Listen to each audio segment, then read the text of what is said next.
Hello friends, welcome back to my English classroom. Language and ലിംഗ്വിസ്റ്റിക്സിൻ്റെ പുതിയൊരു ക്ലാസ്സിലേക്ക് സ്വാഗതം.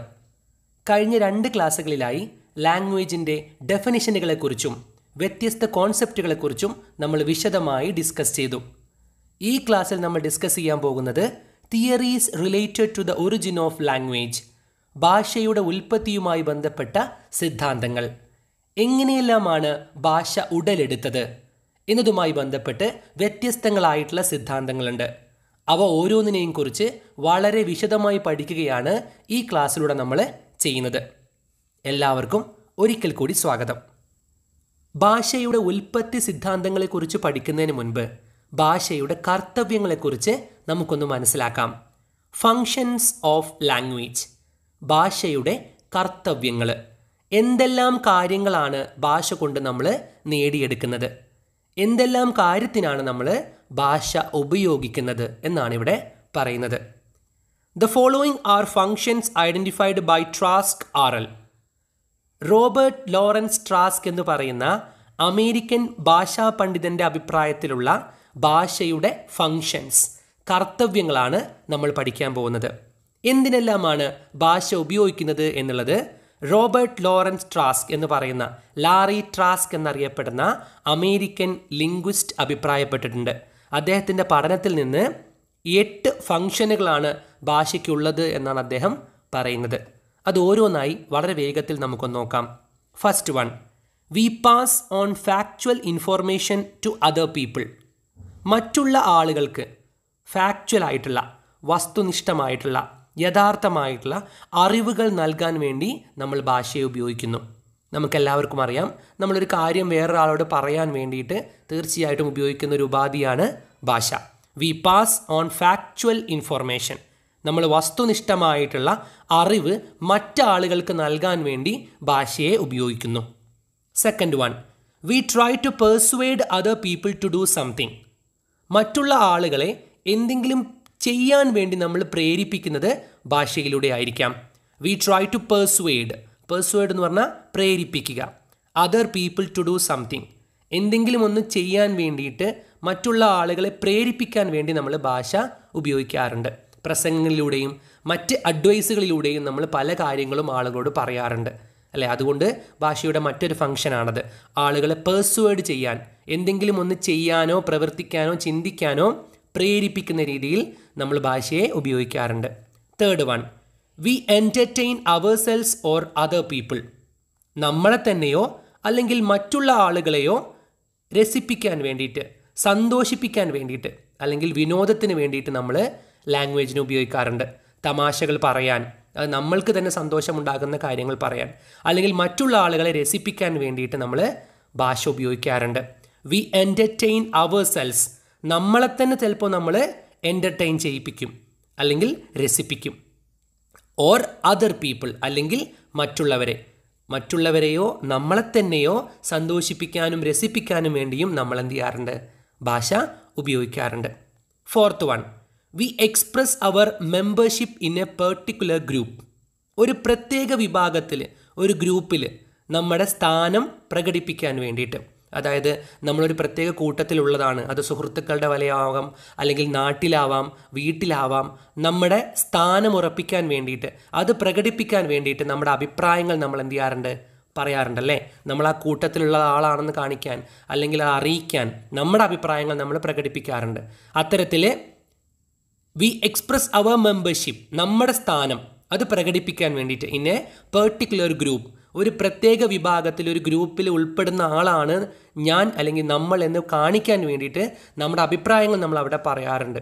അത്തരത്തിൽ ആ ഒരു കൂട്ടത്തിൽ പെടുന്ന ആൾ എന്ന രീതിയിൽ നമ്മൾ ലാംഗ്വേജിനെ ഉപയോഗിക്കാറുണ്ട്. Fifth one, we express our individuality. നമ്മുടെ വ്യക്തിത്വം തീർച്ചയായിട്ടും നമ്മൾ പ്രകടിപ്പിക്കുന്നത് ഭാഷയിലൂടെയാണ്. നമ്മൾ എപ്പോഴും പറയാറുണ്ട്, മറ്റുള്ള ആളുകളിൽ അവർ നല്ല രീതിയിലാണ് സംസാരിക്കുന്നത്, മാന്യമായ, സഭ്യമായ എന്ന രീതിയിലൊക്കെ നമ്മൾ പറയാറുണ്ട് അല്ലേ. അതൊരാളുടെ വ്യക്തിത്വത്തെയാണ് നമുക്ക് കാണിച്ചു തരുന്നത്. തീർച്ചയായിട്ടും നമ്മുടെ വ്യക്തിത്വം, ഇൻഡിവിജ്വാലിറ്റി, അത് ലാംഗ്വേജിലൂടെയാണ് നമ്മൾ എക്സ്പ്രസ് ചെയ്യുന്നത്. നമ്മൾ എത്തരത്തിലുള്ള ഒരാളാണ് എന്ന് മറ്റുള്ള ആളുകൾ നമ്മളെ മനസ്സിലാക്കുന്നത് ഭാഷയിലൂടെയാണ്. അപ്പോൾ തീർച്ചയായിട്ടും അതൊരു ഫങ്ഷനാണ്. വി എക്സ്പ്രസ് അവർ ഇൻഡിവിജ്വാലിറ്റി, നമ്മുടെ വ്യക്തിത്വം നമ്മൾ മറ്റുള്ളവർക്ക് പ്രകടിപ്പിച്ചു കൊടുക്കുന്നത് അല്ലെങ്കിൽ അത് പറഞ്ഞു കൊടുക്കുന്നത് എങ്ങനെയാണ്? നമ്മുടെ ലാംഗ്വേജിലൂടെയാണ്. 6th one, we express our moods and emotions. നമ്മുടെ മൂഡ്സ്, അവസ്ഥകൾ അല്ലെങ്കിൽ മനോഭാവം, ആൻഡ് ഇമോഷൻസ്, നമ്മുടെ വികാരങ്ങൾ, അതെല്ലാം നമ്മൾ പ്രകടിപ്പിക്കുന്നത് ലാംഗ്വേജിലൂടെയാണ്. നമുക്കറിയാം അല്ലെ, നമുക്ക് ദേഷ്യം, വാശി, സന്തോഷം, സങ്കടം എന്തായാലും നമ്മളതെല്ലാം പ്രകടിപ്പിക്കുന്നത്, അതല്ലെങ്കിൽ നമ്മുടെ മറ്റെല്ലാ വികാരങ്ങളും നമ്മൾ ലാംഗ്വേജിലൂടെയാണ് മറ്റുള്ള ആളുകൾക്ക് മനസ്സിലാക്കി കൊടുക്കുക. മറ്റു പല രീതികളുണ്ടാവാം, അതിൽ നമ്മൾ ഏറ്റവും ശക്തമായി ഉപയോഗിക്കുന്ന ഒരു ഉപാധിയാണ് language. 7th one, we maintain good or bad relations with other people. നമ്മൾ മറ്റുള്ള ആളുകളുമായിട്ട് നല്ലതോ ചീത്തയോ ആയിട്ടുള്ള ബന്ധം നിലനിർത്തുന്നതും എങ്ങനെയാണ്? ലാംഗ്വേജിലൂടെയാണ്. വി മെയിൻറ്റെയിൻ, നമ്മൾ നിലനിർത്തുന്നു. ഗുഡ് ഓർ ബാഡ്, അത് നല്ലതാവാം, ചിലപ്പോൾ മോശമാവാം. റിലേഷൻസ് വിത്ത് അതർ പീപ്പിൾ, നമ്മൾ ആളുകളോട് നല്ല രീതിയിൽ നിൽക്കുന്നതും ആ ബന്ധം നല്ല രീതിയിൽ തുടർന്നു പോകുന്നതും അതല്ല മോശം രീതിയിലാവുന്നതും എങ്ങനെയാണ്? ലാംഗ്വേജ് കൊണ്ടാണ്.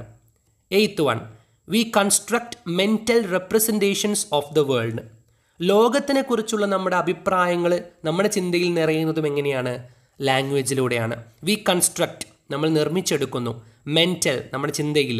റെപ്രസെൻറ്റേഷൻസ്, മെൻ്റൽ റെപ്രസെൻറ്റേഷൻസ് എന്ന് പറഞ്ഞാൽ നമ്മുടെ മനസ്സിലെ ഒരു മാതൃക, ഒരു മോഡൽ അല്ലെങ്കിൽ ഒരു അഭിപ്രായം ഓഫ് ദ വേൾഡ്. ലോകത്തെക്കുറിച്ചുള്ള നമ്മുടെ കാഴ്ചപ്പാടുകൾ ലാംഗ്വേജിലൂടെയാണ് നമുക്ക് കിട്ടുന്നത് അല്ലേ. നമ്മുടെ ഉള്ളിൽ ലോകത്തിലെ ചില ആളുകൾ അല്ലെങ്കിൽ നമ്മൾ പറയാറുണ്ട് ലോകത്തിൻ്റെ ഒരു പോക്ക് ശരിയല്ല, അല്ലെങ്കിൽ ഇന്ന വിഭാഗത്തിൻ്റെ അല്ലെങ്കിൽ ഇന്ന ആളുകൾ അല്ലെങ്കിൽ നമ്മുടെ നാട്ടുകാർ, അങ്ങനത്തെ ചിന്തകളൊന്നും ശരിയല്ല, ഒരുപാട് കാര്യങ്ങൾ നന്നാവേണ്ടതുണ്ടെന്നൊക്കെ നമുക്ക് അഭിപ്രായം ഉണ്ടാവാറുണ്ട് അല്ലേ. അത്തരത്തിൽ ലോകത്തെക്കുറിച്ച് വ്യത്യസ്ത ആളുകളെയോ കൂട്ടത്തെയോ വിഭാഗത്തെക്കുറിച്ച് നമുക്ക് പല അഭിപ്രായങ്ങളുണ്ട്. അത് ഭാഷയുടെ സഹായത്തോടു കൂടിയാണ് നമ്മുടെ മനസ്സിൽ നമ്മൾ ഉറപ്പിച്ചു വെച്ചിരിക്കുന്നത്. അതുകൊണ്ട് തന്നെ പല അഭിപ്രായങ്ങളും ലോകത്തെക്കുറിച്ചുള്ള, ആളുകളെക്കുറിച്ചുള്ള, എന്തിനെക്കുറിച്ചുള്ളതുമായിട്ടുള്ള അഭിപ്രായങ്ങൾ നമ്മുടെ മനസ്സിൽ നമ്മൾ വെക്കാറുണ്ട്. അത് നമ്മൾ കൺസ്ട്രക്ട് ചെയ്തെടുക്കാറുണ്ട്. ആ അഭിപ്രായങ്ങളാണ് നമ്മൾ പിന്നീട് സംസാരിക്കുമ്പോൾ നമുക്ക് പുറത്തു വരാറുള്ളത് അല്ലേ. അത്തരത്തിൽ ലോകത്തെക്കുറിച്ചുള്ള അഭിപ്രായങ്ങൾ, ചിന്താഗതികൾ എല്ലാം നമ്മൾ മനസ്സിൽ എന്ത് ചെയ്യാറുണ്ട്? ലാംഗ്വേജിലൂടെയാണ് ഡെവലപ്പ് ചെയ്ത് വെക്കുന്നത്. ഇങ്ങനെ 8 രീതിയിലാണ് ഭാഷയെ നമുക്ക് ഉപയോഗിക്കാൻ കഴിയുക എന്നുള്ളതാണ് അമേരിക്കൻ ലിംഗ്വിസ്റ്റ് ആയിട്ടുള്ള Robert Lawrence Trax, Larry Trax എന്നറിയപ്പെടുന്ന ഭാഷാ പണ്ഡിതൻ അഭിപ്രായപ്പെട്ടിട്ടുള്ളത്. നമുക്കിനി ഈ ക്ലാസ്സിലെ പ്രധാന ടോപ്പിക്കിലേക്ക് പോവാം. Theories related to the origin of language. ഭാഷയുടെ ഉൽപ്പത്തിയുമായി ബന്ധപ്പെട്ട സിദ്ധാന്തങ്ങൾ. എങ്ങനെയെല്ലാമായിരിക്കാം ഭാഷ ഈ ലോകത്ത് ഉടലെടുത്തത് എന്നതിനെക്കുറിച്ച് വ്യത്യസ്തങ്ങളായ സിദ്ധാന്തങ്ങളുണ്ട്, പഠനങ്ങളുണ്ട്. അവ എന്തെല്ലാമെന്നാണ് നമ്മൾ ഇനി പഠിക്കാൻ പോകുന്നത്. In 1922, the noted Danish linguist Otto Jespersen collected together all the hypotheses known to him about the ultimate origin of human language and grouped them under 5 categories. 1922 പ്രശസ്തനായ ഡാനിഷ് ഭാഷാ പണ്ഡിതനായ ഓട്ടോ ജെസ്പേഴ്സൺ തൻ്റെ അനുമാനങ്ങളെയെല്ലാം കൂട്ടിച്ചേർത്ത് ഭാഷയുടെ ഉൽപ്പത്തിയെക്കുറിച്ച് ഒരു പഠനം തയ്യാറാക്കി. അദ്ദേഹം ഈ ഉൽപ്പത്തി സിദ്ധാന്തങ്ങളെ 5 ഗ്രൂപ്പുകളായി കാറ്റഗറൈസ് ചെയ്തു. വ്യത്യസ്തങ്ങളായ 5 പ്രധാനപ്പെട്ട സിദ്ധാന്തങ്ങളുണ്ട് എന്ന് ഓട്ടോ ജെസ്പേഴ്സൺ അഭിപ്രായപ്പെട്ടു. A problem common to all of them is that each one will only account for some small part of what we know about human language. ഈ 5 സിദ്ധാന്തങ്ങൾക്കും ഉണ്ടായിരുന്ന ചെറിയൊരു പ്രശ്നം എന്ന് പറയുന്നത് ഭാഷ എങ്ങനെ ഉടലെടുത്തു എന്ന് പൂർണ്ണമായി നമുക്ക് പറഞ്ഞു തരുന്ന സിദ്ധാന്തങ്ങളായിരുന്നില്ല ഇതിലൊന്നും. മറിച്ച് ഭാഷയുടെ ചില പ്രത്യേക കാര്യങ്ങൾ എങ്ങനെയുണ്ടായി, ചില വാക്കുകൾ എങ്ങനെയുണ്ടായി, പ്രത്യേക സ്വഭാവം ഭാഷയ്ക്ക് എങ്ങനെ ഉണ്ടായി എന്നെല്ലാം സൂചനകൾ നൽകുന്നുണ്ടെങ്കിലും ഇതൊന്നും പൂർണ്ണമായി ഭാഷയുടെ ഉൽപ്പത്തിക്ക് ആധാരമാകുന്നതല്ല എന്നുള്ളതും പഠനങ്ങൾ തെളിയിച്ചു. എന്നിരുന്നാലും ഒരു ഭാഷാ വിദ്യാർത്ഥി തീർച്ചയായിട്ടും അറിഞ്ഞിരിക്കേണ്ട സിദ്ധാന്തങ്ങളാണ് ഇവയെല്ലാം. അതുകൊണ്ട് തന്നെ ഓരോ സിദ്ധാന്തങ്ങളെക്കുറിച്ചും നമുക്കൊന്ന് മനസ്സിലാക്കാം. First one, bow wow theory. Language originated through onomatopoeia, people's attempt to imitate natural sounds, especially the sounds of animals.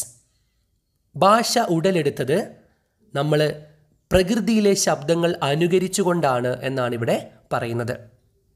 Especially the sounds of animals, മൃഗങ്ങളുടെയും മറ്റ് പ്രകൃതിയിലെയും ശബ്ദങ്ങൾ നമ്മൾ അനുകരിച്ച് അതുപോലെ പറയാൻ ശ്രമിച്ചിട്ടാണ് പതിയെ പതിയെ നമ്മൾ ഇന്ന് കാണുന്ന ഭാഷയിലേക്ക് എത്തിയത് എന്നാണ് ബൗ വൗ തിയറി പറയുന്നത്. Language originated through onomatopoeia. നമ്മൾ നേരത്തെ ക്ലാസ്സുകളിൽ പറഞ്ഞിട്ടുള്ളതാണ് എന്താണ് ഓണോമറ്റോപോയിക് വേർഡ്സ് എന്നുള്ളത്. പ്രകൃതിയിലെ ശബ്ദങ്ങളിൽ നിന്ന് നമ്മൾ വാക്കുകൾ ഉണ്ടാക്കിയെടുത്തത്. അതിന് ഉദാഹരണമായിട്ട് ക്രോ, നമ്മൾ മലയാളത്തിൽ കാക്ക എന്ന് പറയുന്ന പക്ഷിയെപ്പറ്റി നമ്മൾ പറഞ്ഞിട്ടുണ്ടായിരുന്നു. കാ കാ എന്ന ആ ശബ്ദത്തിൽ നിന്നാണ് നമ്മൾ അതിനെ വിളിക്കുന്ന പേരാക്കി മാറ്റിയത്. അത്തരത്തിൽ ഇംഗ്ലീഷിലും മലയാളത്തിലും മറ്റേത് ഭാഷകളിലുമായിട്ട് ഒരുപാട് വാക്കുകളുണ്ട്.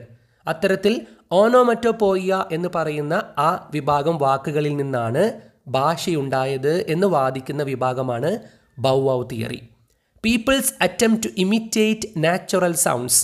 പ്രകൃതിയിലെ ശബ്ദങ്ങൾ അനുകരിക്കാനുള്ള മനുഷ്യൻ്റെ കഴിവിൽ നിന്ന്, especially the sounds of animals. മൃഗങ്ങളുടെ ശബ്ദങ്ങൾ നമ്മൾ അനുകരിച്ച് തുടങ്ങിയിട്ടാണ് പിന്നീട് ഭാഷയുണ്ടായതെന്നാണ് ഇവർ പറയുന്നത്. But we know that onomatopoeia, the attempt to represent by linguistic means the sounds of animals and other aspects of nature, accounts for only a very small part of human language. പക്ഷെ നമുക്കെല്ലാവർക്കും അറിയുന്ന കാര്യമാണ്, ഏതൊരു ഭാഷയിലും ഓണോമറ്റോപോയിക് words എന്ന് പറയുന്നത് വളരെ കുറവാണ്. ഏറ്റവും കൂടുതൽ വാക്കുകളും ആർബിട്രറി ആണ് എന്നുള്ളതും കഴിഞ്ഞ ക്ലാസ്സിൽ നമ്മൾ പറഞ്ഞു. പ്രത്യേകിച്ച് ബന്ധമില്ലാത്തതാണ്. പ്രകൃതിയിലെ ശബ്ദങ്ങളിൽ നിന്നല്ല ഒട്ടുമിക്ക വാക്കുകളും ഒരു ഭാഷയിൽ ഉടലെടുത്തത്. അതുകൊണ്ട് തന്നെ ഈ തിയറിയെ നമുക്ക് പൂർണ്ണമായിട്ടും ഒരു ഭാഷയുടെ ഉൽപ്പത്തിക്ക് കാരണമായി എന്ന് പറയാൻ സാധിക്കില്ല. But we know that the onomatopoeia, നമ്മൾ പറഞ്ഞ പോലെ ഇത്തരത്തിൽ onomatopoeic words the attempt to represent by linguistic means, അല്ലേ, നമ്മുടെ ലിംഗ്വിസ്റ്റിക് ആയിട്ടുള്ള അല്ലെങ്കിൽ പറയുന്ന ഭാഷാശാസ്ത്രവുമായി ബന്ധപ്പെട്ട് നമ്മൾ ഉച്ചരിക്കുന്നതുമായി ബന്ധപ്പെട്ട് ഇത്തരത്തിൽ പ്രകൃതിയിലെ അല്ലെങ്കിൽ മൃഗങ്ങളുടെയൊക്കെ ശബ്ദങ്ങളെ അതുപോലെ അനുകരിക്കുന്ന ഇത്തരത്തിൽ onomatopoeic words accounts for only a very small part of the human language. നമ്മുടെ മനുഷ്യൻ്റെ ഭാഷയിൽ വളരെ കുറച്ചു മാത്രമാണ് ഇത്തരത്തിൽ പ്രകൃതിയിൽ നിന്നുള്ള ശബ്ദങ്ങൾ വരുന്നത്. അതുകൊണ്ട് നമുക്ക് ഈ തിയറിയെ പൂർണ്ണമായും അംഗീകരിക്കാൻ കഴിയില്ല. തീർച്ചയായിട്ടും ഓണോമറ്റോപോയിക് വേർഡ്സ് എങ്ങനെയാണ് ഉണ്ടായത് എന്ന് നമുക്ക് പറയാം. കാരണം പ്രകൃതിയിലെ ശബ്ദങ്ങൾ അനുകരിച്ചുകൊണ്ടാണ്.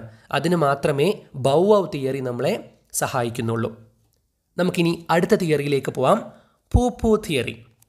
പൂ പൂ തിയറി എന്നാണ് ഈ തിയറിയുടെ പേര് തന്നെ വ്യത്യസ്തമാണ്, അല്ലേ? നമുക്ക് എന്താണെന്ന് നോക്കാം. Language originated in the noises people typically make in expressing strong emotions such as pain and anger. മനുഷ്യർ നമ്മുടെ വികാരങ്ങൾ ഉണ്ടാകുന്ന സമയത്ത് ഉണ്ടാക്കുന്ന ശബ്ദങ്ങളിൽ നിന്നാണ് ഭാഷ ഉടലെടുത്തത് എന്നാണ് ഇവിടെ പറയുന്നത്. ലാംഗ്വേജ് ഒറിജിനേറ്റഡ് ഇൻ നോയ്സസ്, ശബ്ദങ്ങളിലൂടെയാണ് ഭാഷ ഉണ്ടായത്. People typically make in expressing strong emotions, നമ്മൾ വളരെ ശക്തമായിട്ടുള്ള വികാരങ്ങളുടെ സമയത്തുണ്ടാക്കുന്ന ശബ്ദങ്ങളിൽ നിന്ന്, such as pain and anchor, അത് വേദനയാവാം അല്ലെങ്കിൽ ദേഷ്യപ്പെടുന്നതാവാം. അത്തരം സമയങ്ങളിൽ നമ്മൾ വ്യത്യസ്തങ്ങളായിട്ടുള്ള ശബ്ദങ്ങൾ ഉണ്ടാക്കുമായിരുന്നു. അത് അന്നും ഇന്നും ഉണ്ടാക്കും. അത്തരം ശബ്ദങ്ങളിൽ നിന്നാണ് പിന്നീട് വാക്കുകളുണ്ടായി അത് ഭാഷയായി ഉടലെടുത്തത് എന്നാണ് പൂ പൂ തിയറിയിൽ പറയുന്നത്. The poo poo theory is encouraged by the similarity between some of the cries and noises of infants and more adult linguistic sounds. എങ്ങനെയാണ് ഈ ഒരു തിയറിയിലേക്ക് ആളുകൾ എത്തിയതെന്ന് വെച്ചാൽ, നമ്മുടെ കരച്ചിലുകൾ അല്ലെങ്കിൽ കുട്ടികളുടെയൊക്കെ ശബ്ദങ്ങൾ അത് മുതിർന്ന ആളുകളുടെ ചില വാക്കുകളുമായിട്ട് ബന്ധമുണ്ട്. അത്തരത്തിൽ ലിംഗ്വിസ്റ്റിക് ശബ്ദങ്ങളുമായിട്ട് ആ കരച്ചിലുകൾക്ക് അല്ലെങ്കിൽ മറ്റുള്ള ശബ്ദങ്ങൾക്ക് ബന്ധമുണ്ട് എന്ന പഠനത്തിൽ നിന്നാണ് പൂ പൂ തിയറി മുന്നോട്ട് പോകുന്നത്. That is similarity between some of the cries and noises of infants. ചില കരച്ചിലുകൾ അല്ലെങ്കിൽ ചില ശബ്ദങ്ങൾ ആരുടെ? ഇൻഫൻസ്, കൊച്ചുകുട്ടികളുടെ, ചെറിയ പ്രായത്തിൽ കുട്ടികളുണ്ടാക്കുന്ന, അതായത് അവർ ഭാഷ സംസാരിക്കുന്നതിന് മുൻപ് അവരുണ്ടാക്കുന്ന ചില ശബ്ദങ്ങളും മുതിർന്നവരുടെ ഭാഷാപ്രയോഗവും തമ്മിൽ, വാക്കുകളും തമ്മിൽ എന്തുണ്ട്? ചെറിയൊരു ബന്ധമുണ്ട്. ചില ശബ്ദങ്ങളിൽ നിന്നാണ് ചില വാക്കുകൾ ഉണ്ടായത് എന്ന് പറയും പോലെയാണ് പലതും ഭാഷയിൽ ഉണ്ടായിട്ടുള്ളത്. അതുകൊണ്ടാണ് ഇത്തരത്തിലൊരു പഠനവുമായി അവർ മുന്നോട്ട് വരുന്നത്. But the kinds of noises humans typically make under the pressure of strong emotions bear very little resemblance to the phonemes of most of the world's languages. പക്ഷേ അതിൽ സത്യം എന്ന് പറയുന്നത്, the kinds of noises humans typically make, നമ്മളെല്ലാവരും ഉണ്ടാക്കുന്ന ശബ്ദങ്ങൾ എപ്പോൾ?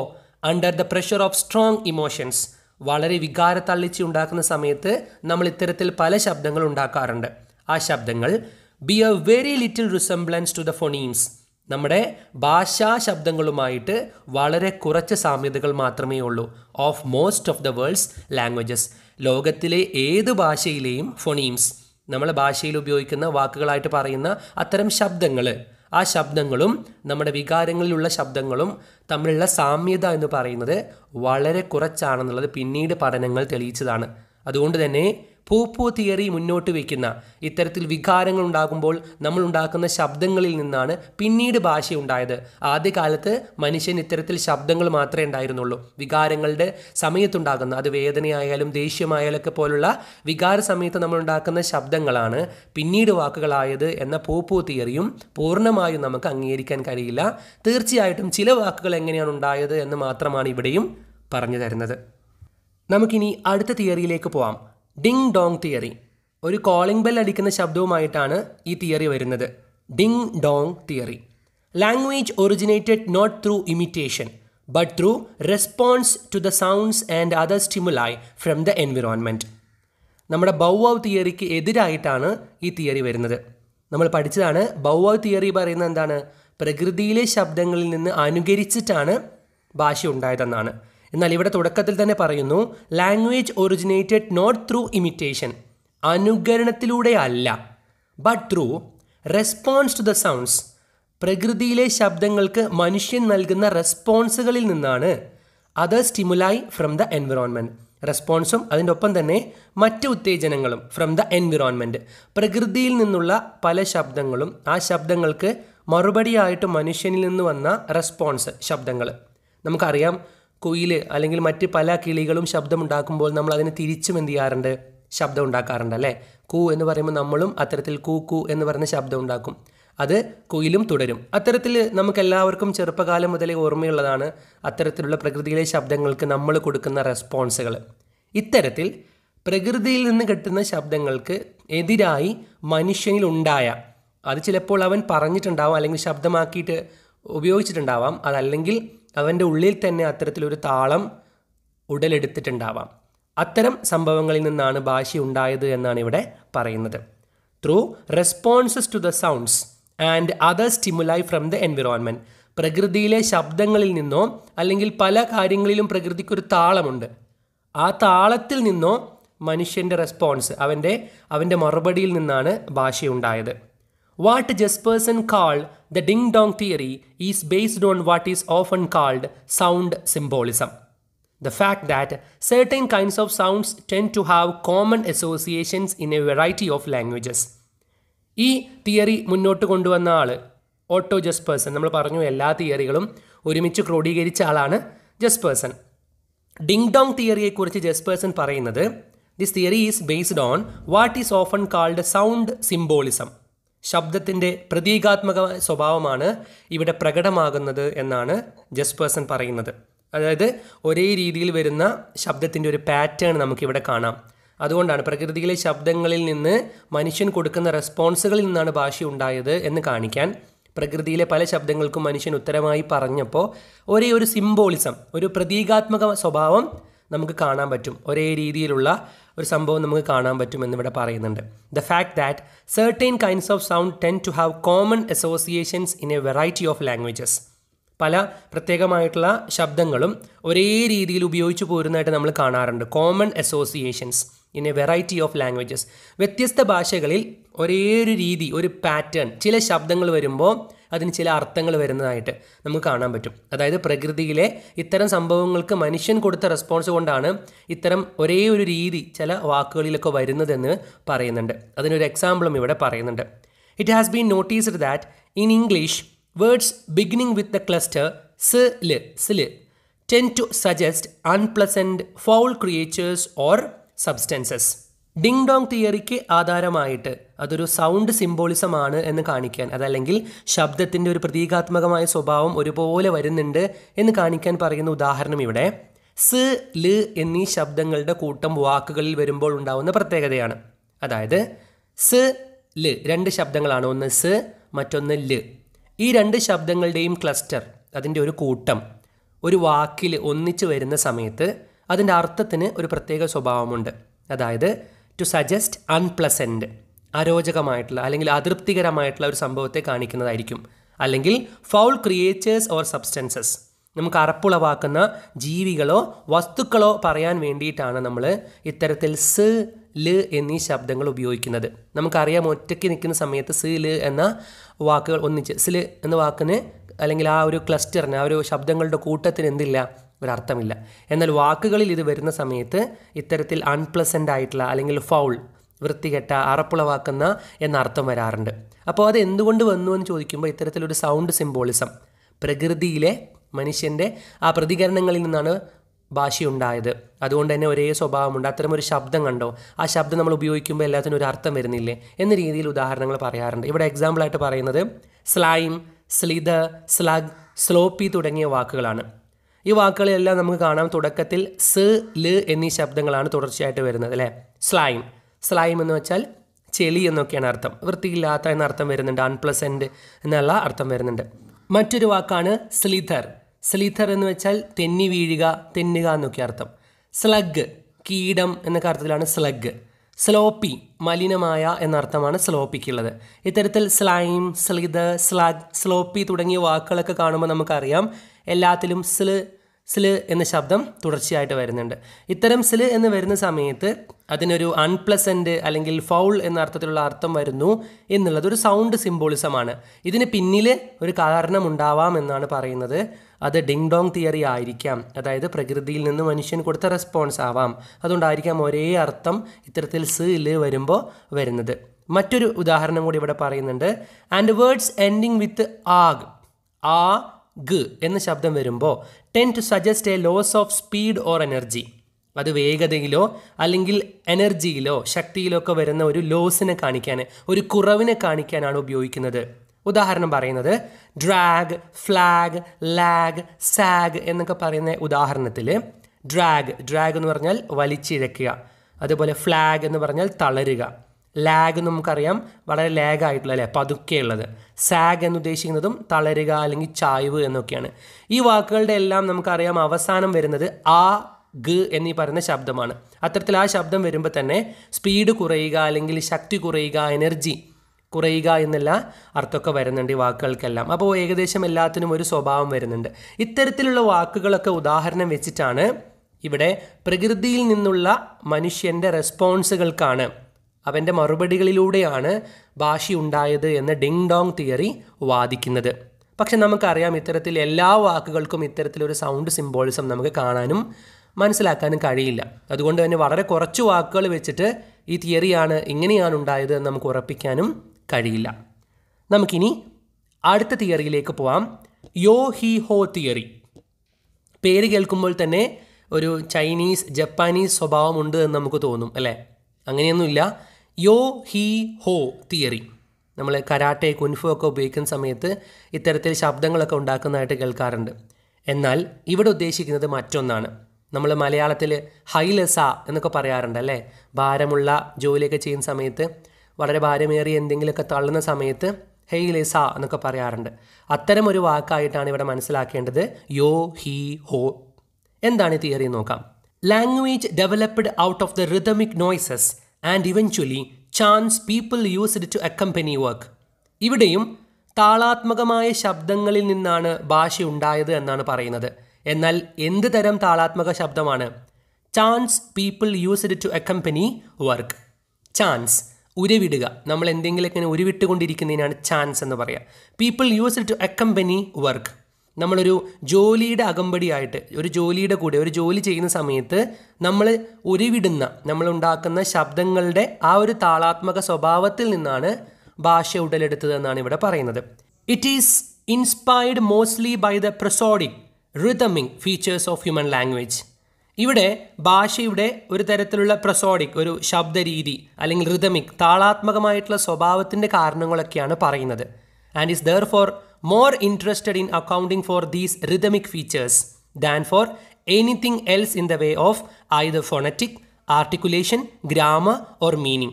അതായത് യോഹിഹോ തിയറി പറയുന്നത് മനുഷ്യൻ ഇത്തരത്തിൽ ജോലിയൊക്കെ ചെയ്യുന്ന സമയത്ത്, നമുക്കറിയാം വലിയ ഭാരമുള്ള ജോലിയൊക്കെ ചെയ്യുന്ന സമയത്ത് ഹേയ് ലെസ എന്നൊക്കെ പറഞ്ഞ് നമ്മൾ പറയാറുണ്ട്. അതിനൊക്കെ ഒരു താളാത്മക സ്വഭാവമുണ്ട്. ഇത് മനുഷ്യൻ്റെ ഭാഷയ്ക്കുമുണ്ട് എന്നാണ് ഇവർ പറയുന്നത്. അതുകൊണ്ട് ആ താളാത്മകമായ സ്വഭാവം ഇത്തരത്തിൽ ജോലിയൊക്കെ ചെയ്യുന്ന സമയത്ത് അവൻ ഉരുവിട്ട ശബ്ദങ്ങളിൽ നിന്ന്, അവരുണ്ടാക്കിയ ശബ്ദങ്ങളിൽ നിന്നായിരിക്കാം എന്നാണ് പറയുന്നത്. എന്നാൽ ഇത് ഭാഷയുടെ ഒരു താളാത്മക സ്വഭാവത്തെക്കുറിച്ച് മാത്രമേ പറയുന്നുള്ളൂ, അല്ലാതെ ഫോണറ്റിക് ആർട്ടിക്കുലേഷൻ, ശബ്ദങ്ങളുടെ ഒരു രീതിയെക്കുറിച്ചോ ഗ്രാമർ, അതിൻ്റെ ഗ്രാമർ നിയമങ്ങളെക്കുറിച്ചോ മീനിങ്, അർത്ഥങ്ങൾ എങ്ങനെയാണ് ഉണ്ടായത് എന്നതിനെക്കുറിച്ചോ ഒന്നും പറയുന്നില്ല. This being the case it is monstrously inadequate. അതുകൊണ്ട് നമുക്ക് തീർച്ചയായിട്ടും പറയാം, ഇത്തരത്തിൽ താളാത്മകമായ സ്വഭാവം എങ്ങനെ കൈവരിച്ചു എന്ന് മാത്രം പറയുന്ന ഈ തിയറി മോൺസ്ട്രസ്ലി ഇൻഅഡിക്വേറ്റ്, ലാർജ്ലി ഇൻഅഡിക്വേറ്റ് അല്ല, അതായത് വലിയ രീതിയിൽ അപര്യാപ്തമാണ്. എങ്ങനെയാണ് ഭാഷ ഉടലെടുത്തത് എന്ന് മുഴുവനായിട്ട് പറയുന്നില്ല.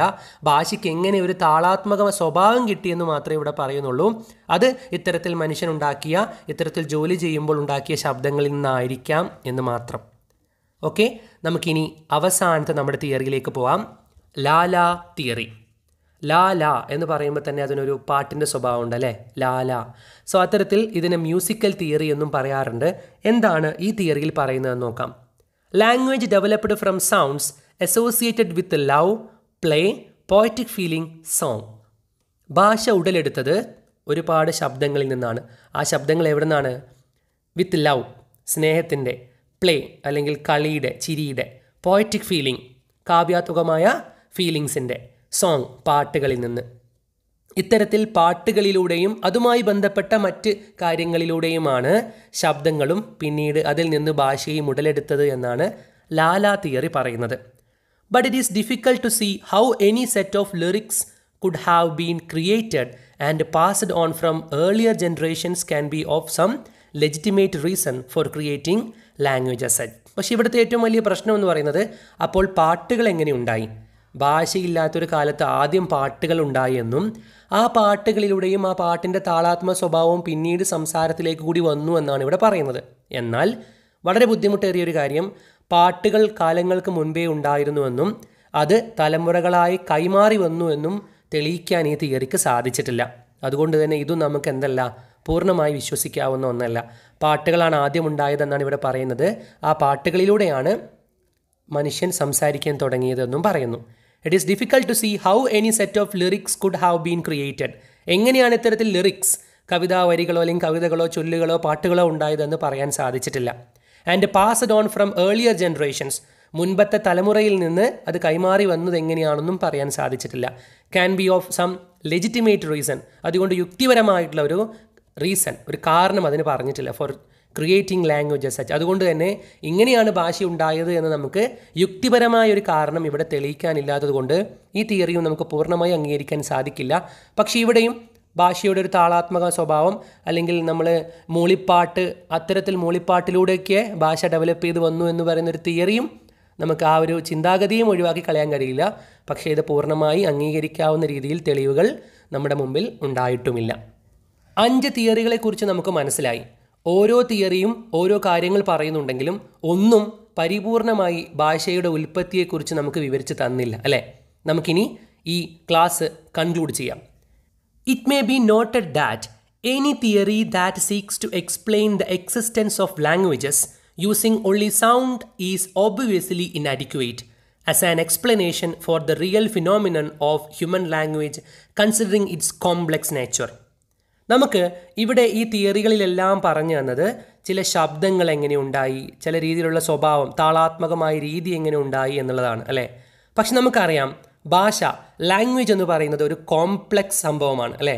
വളരെ സങ്കീർണമായ സ്വഭാവമുള്ള ഒരു സംഭവമാണ് ലാംഗ്വേജ്. അതായത് നമ്മളത് നേരത്തെ പറഞ്ഞിട്ടുള്ളതാണ്, അതൊരു സിസ്റ്റമാണ്, അത് സിംബോളിക്കാണ്, അത് ആർബിട്രറിയാണ്. അതുകൊണ്ട് തന്നെ അതിന് എങ്ങനെയാണ് അത്തരത്തിൽ ഒരുപാട് തട്ടുകൾ, ശബ്ദങ്ങളുടെ, വാക്കുകളുടെ, അർത്ഥങ്ങളുടെ, ഗ്രാമറിൻ്റെ ഒക്കെ പല പല രീതിയിൽ കോംപ്ലക്സ് ആണ്, സങ്കീർണമാണ് അതിൻ്റെ സ്വഭാവം. അതുകൊണ്ട് തന്നെ കുറച്ച് ശബ്ദങ്ങൾ അതിങ്ങനെ ഉണ്ടായി, അതങ്ങനെ ഭാഷയുണ്ടായി എന്ന് എളുപ്പത്തിൽ അങ്ങോട്ട് പറഞ്ഞു പോകുന്നത് നമുക്ക് ഒരിക്കലും അംഗീകരിക്കാവുന്ന കാര്യമല്ല. അതുകൊണ്ട് തന്നെ ഈ തിയറികളൊന്നും നമുക്ക് എന്തല്ല, കംപ്ലീറ്റ്ലി ഉറപ്പിക്കാൻ കഴിയുന്ന, ഇങ്ങനെയാണ് ഭാഷ ഉണ്ടായതെന്ന് ഉറപ്പിക്കാൻ പോകുന്നവയല്ല. In general, linguist and anthropologist have to admit that none of these is very convincing. ചുരുക്കി പറഞ്ഞാൽ ഭാഷാ പണ്ഡിതന്മാർക്കും നരവംശാസ്ത്രജ്ഞന്മാർക്കും ഈ 5 സിദ്ധാന്തങ്ങളിലൂടെയാണ് ഭാഷ ഉടലെടുത്തത് എന്നുള്ളത് വിശ്വാസകരമല്ല. ഇത് മാത്രമാണ്, ഇങ്ങനെയാണ് ഭാഷയുണ്ടായത് എന്ന് അവർക്കാർക്കും ഉറപ്പിക്കാൻ സാധിച്ചിട്ടില്ല. അത് ഭാഷാ പണ്ഡിതന്മാർക്കാണെങ്കിലും നരവംശാസ്ത്രജ്ഞന്മാർക്കാണെങ്കിലും മനുഷ്യനെയും അവൻ്റെ ഉൽപ്പത്തിയെയും കുറിച്ച് പഠിക്കുന്ന വിഭാഗം ആളുകൾക്കും ഭാഷയെക്കുറിച്ച് പഠിക്കുന്നവർക്കും എന്തല്ല, ഇത് convincing, വിശ്വാസകരമല്ല. With the arrival of new scientific methods and approaches, such theories of speculative nature are considered dated. ഇത് വിശ്വാസയോഗ്യമല്ല എന്ന് പറയാനുള്ള പ്രധാന കാരണം പുതിയ കാലത്ത് പുതിയ രീതിയിലുള്ള ശാസ്ത്രീയ വശങ്ങളെല്ലാം പഠിക്കാൻ കഴിയുമെന്ന ഈ കാലത്ത് ഊഹാപോഹങ്ങളിലൂടെ പറയുന്ന ഈ 5 തിയറികൾ നമുക്ക് പൂർണ്ണമായും വിശ്വസിക്കാൻ കഴിയില്ല. അതാണ് ഇവിടെ പറയുന്നത്. With the arrival of new scientific methods and approaches, പുതിയ കാലത്തിൻ്റെതായിട്ടുള്ള ശാസ്ത്രീയമായിട്ടുള്ള മെത്തേഡുകളും അപ്രോച്ചുകളുമുള്ള ഈ കാലത്ത് തിയറീസ് ഓഫ് സ്പെക്കുലേറ്റീവ് നേച്ചർ, ഇത്തരത്തിൽ ഊഹാപോഹങ്ങളിലൂടെ അങ്ങനെയായിരിക്കാം ഇങ്ങനെയായിരിക്കാം എന്ന് പറയുന്ന ഇത്തരം തിയറികൾ കൺസിഡേർഡ് ഡേറ്റഡ്, അത് പഴയ കാലത്തിൻ്റെതാണ്, അത് നമുക്ക് പുതിയ കാലത്തേക്ക് അംഗീകരിക്കാൻ പറ്റില്ല എന്നാണ് ഭാഷാ പണ്ഡിതന്മാരും നരവംശാസ്ത്രജ്ഞന്മാരും പറയുന്നത്. Presently field linguists, experts from psychology, neurobiology do have something different to say about the language evolution. പുതിയ കാലത്ത് ശാസ്ത്രീയമായി ഒരുപാട് പുരോഗതികൾ നേടിയ ഈ കാലത്ത് ഭാഷാ പണ്ഡിതന്മാർക്കിടയിലും മറ്റ് എക്സ്പേർട്ടുകൾ സൈക്കോളജിയിലും ന്യൂറോബയോളജിയിലുമൊക്കെ ഒരുപാട് പഠനങ്ങൾ നടത്തിയ ശേഷം മനുഷ്യൻ്റെ മനഃശാസ്ത്രപരമായിട്ട് അതല്ലെങ്കിൽ അവൻ്റെ ബയോളജിക്കലി ഉള്ള ഒരുപാട് ഡെവലപ്മെൻറ്റുകൾ പഠിച്ചപ്പോഴാണ് ഭാഷയെക്കുറിച്ച് പുതിയ പുതിയ ആശയങ്ങൾ മുന്നോട്ട് വരുന്നത്. Something different to say about the language evolution. അത്തരം ആളുകൾക്കെല്ലാം ഭാഷയുടെ ഉൽപ്പത്തിയെപ്പറ്റി വ്യത്യസ്തങ്ങളായിട്ടുള്ള മറ്റൊരുപാട് കാര്യങ്ങളാണ് പറയാനുള്ളത്. ആ കാര്യങ്ങളിൽ നമുക്ക് വിശദമായിട്ട് ഇനി വരുന്ന ക്ലാസ്സുകളിലൂടെ മനസ്സിലാക്കാം. ഭാഷയുടെ ഉൽപ്പത്തിയെക്കുറിച്ചുള്ള സിദ്ധാന്തങ്ങളെക്കുറിച്ച് വ്യക്തമായൊരു ധാരണ ഇപ്പോൾ ലഭിച്ചു കാണും. ഇത് പഴയ കാലത്തിൻ്റെ കഥയാണ്, അന്നത്തെ ഊഹാപോഹങ്ങളാണ് എന്നെല്ലാം പറഞ്ഞ് പുതിയ കാലത്ത് മാറ്റി നിർത്തപ്പെടുന്നുണ്ടെങ്കിലും ഒരു ഭാഷാ വിദ്യാർത്ഥി തീർച്ചയായിട്ടും അന്നത്തെ ആ സിദ്ധാന്തങ്ങളെക്കുറിച്ച് ധാരണയുള്ള ആളാവണം. എങ്കിൽ മാത്രമേ പിന്നീട് വന്ന മാറ്റങ്ങളെക്കുറിച്ചും ഇന്ന് ഭാഷ എവിടെ എത്തി നിൽക്കുന്നു എന്നതിനെക്കുറിച്ചും അറിയാൻ കഴിയുകയുള്ളൂ. മാത്രമല്ല പരീക്ഷയ്ക്ക് വളരെ പ്രാധാന്യത്തോടു കൂടി ചോദിക്കുന്ന ഒരു ചോദ്യ വിഭാഗവുമാണ് theories related to the origin of language. അതുകൊണ്ട് വ്യക്തമായി ഈ 5 തിയറികളെക്കുറിച്ചും ആ തിയറികളെ ഇന്ന് കാണുന്ന രീതിയെക്കുറിച്ചും ധാരണയുണ്ടാവേണ്ടതുണ്ട്. ക്ലാസ്സിൽ കൃത്യമായി അതിനെക്കുറിച്ചുള്ളൊരു വ്യക്തത നിങ്ങൾക്ക് ലഭിച്ചു എന്ന് വിശ്വസിക്കുന്നു. അടുത്ത ക്ലാസ്സിൽ മറ്റൊരു ടോപ്പിക്കുമായിട്ട് വീണ്ടും കാണാം. അതുവരേക്കും ബൈ.